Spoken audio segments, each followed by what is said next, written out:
Now, our next guest is none other than award-winning filmmaker Mahmoud Kaabour, whose recent debut won the Audience Award for the Best Documentary at no less than the Tribeca Film Festival in Doha. It's an absolute privilege to have you with us. I know that you've been travelling hard around the region. Was it 9 fleets within the last... I've actually done 9 flights in 1 month, which is taking a toll on me, but it's always a pleasure to be back here on Dubai One. I mean, just give us a sort of background from your journey from inspiration to Tribeca Film Festival. Well, I've been journeying with my most recent documentary about my own grandmother, which is called Teta Alf Marra, Arabic for Grandma 1,000 times. Grandma and I have a rather quirky relationship. She's a very feisty woman with a lot of funny stories to share and tell, and a unique lifestyle. She lives in a huge flat in old Beirut all by herself at age 84. And she's always called me her little husband because I carry the name of my late grandfather. So in the film we have her retelling the journey of my own grandfather, who was a violinist. She equally speaks about me as a kid, and somehow the stories of the two Mahmouds get merged, and I start playing my grandfather. And classical music plays not only a large role in the film, but also a large role in your life as well, yeah? It does. This whole film started with the fact that we unraveled an audio cassette on which my grandfather had left violin improvisations that he recorded in that same house more than 25 years ago. So the idea was to go back to the house, play that music to my grandmother when she didn't know such a music existed, and get her to tell his story again. Okay, let's take a look at the trailer.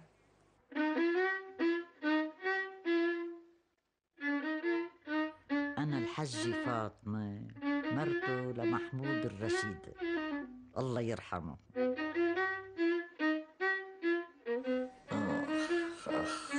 لو بعده هلا شو كنت مدلله، كان مدللني كتير، يحبني، يخاف علي، لأني حسه لو إني ما أشعر فيها هيك عاطفته علي.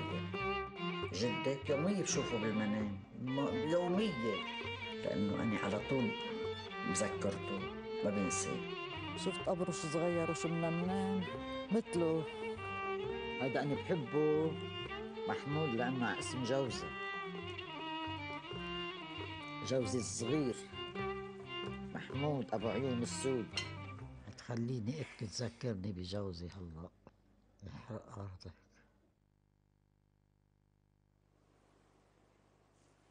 That's beautiful imagery. I love how you've captured the old world and just really kept it really raw and natural. It's beautiful. It's been quite fun to film in a place that I, as a filmmaker, know so well. I mean, I grew up in that house since the day I was born. So every angle, every bit of a rug, every handle, every doorknob, I just know the house so well. And to be able to put it on film has been really a lot of fun. Mahmoud, I'm intrigued to know about the sort of personal journey for you, because obviously it's a very personal matter that you're using here, but you're opening it up to the masses. What's your relationship like with your grandma before the filming and since? It hasn't been easy. There wasn't a morning of filming when I didn't wake up with stomach cramps. You know, you're opening up a very emotional window here with this film.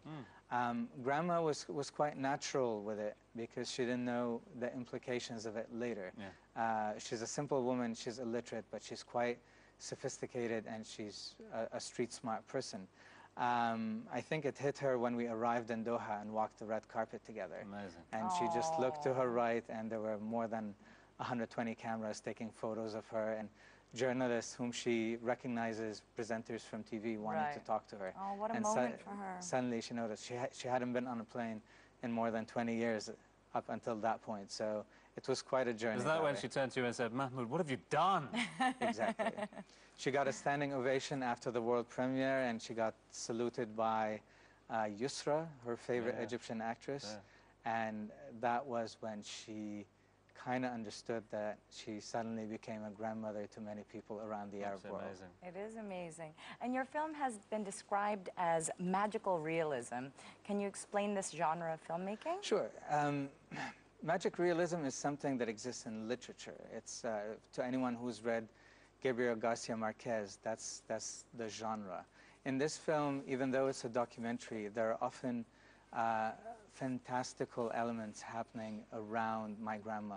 She sits on a sofa to tell stories, and suddenly the curtain behind her transforms into the past. And you start to see black and white photos that have been treated in 3D, and we kind of bring them to life.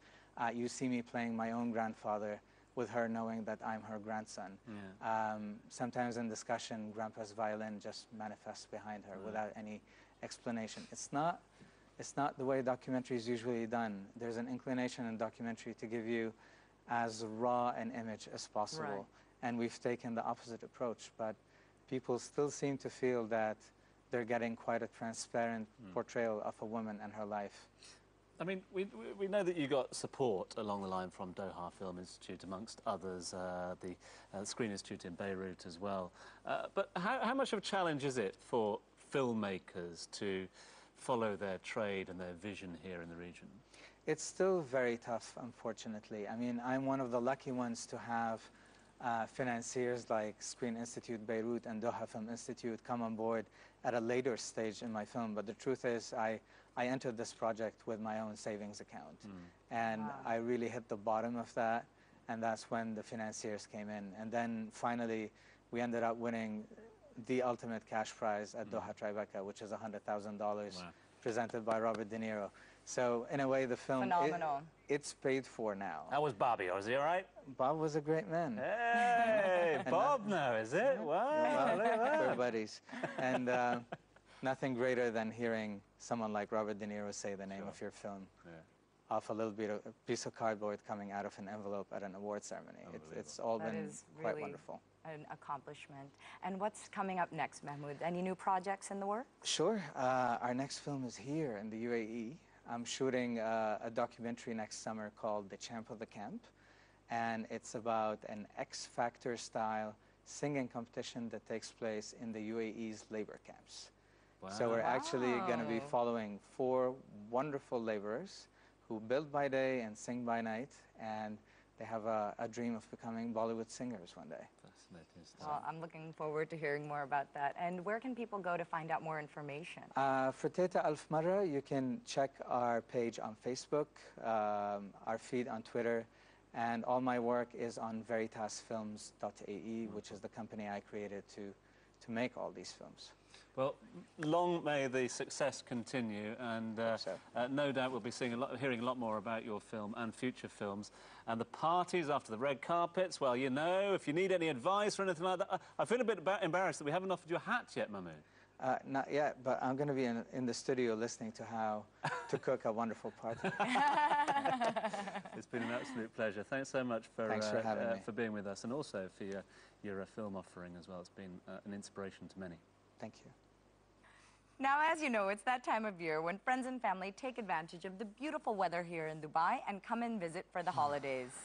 Isn't it just? If you're unlucky enough, then they'll want to stay at your place. But if you hit the jackpot, they'll book into a hotel and leave you alone for the whole time. You're such a Scrooge, Tom. Learn to be a little nicer, all right? Honesty. But what if you and your family lived in a hotel all year round? Who would do that and why? We asked Jess to find out. In every home, we all enjoy doing similar activities like relaxing.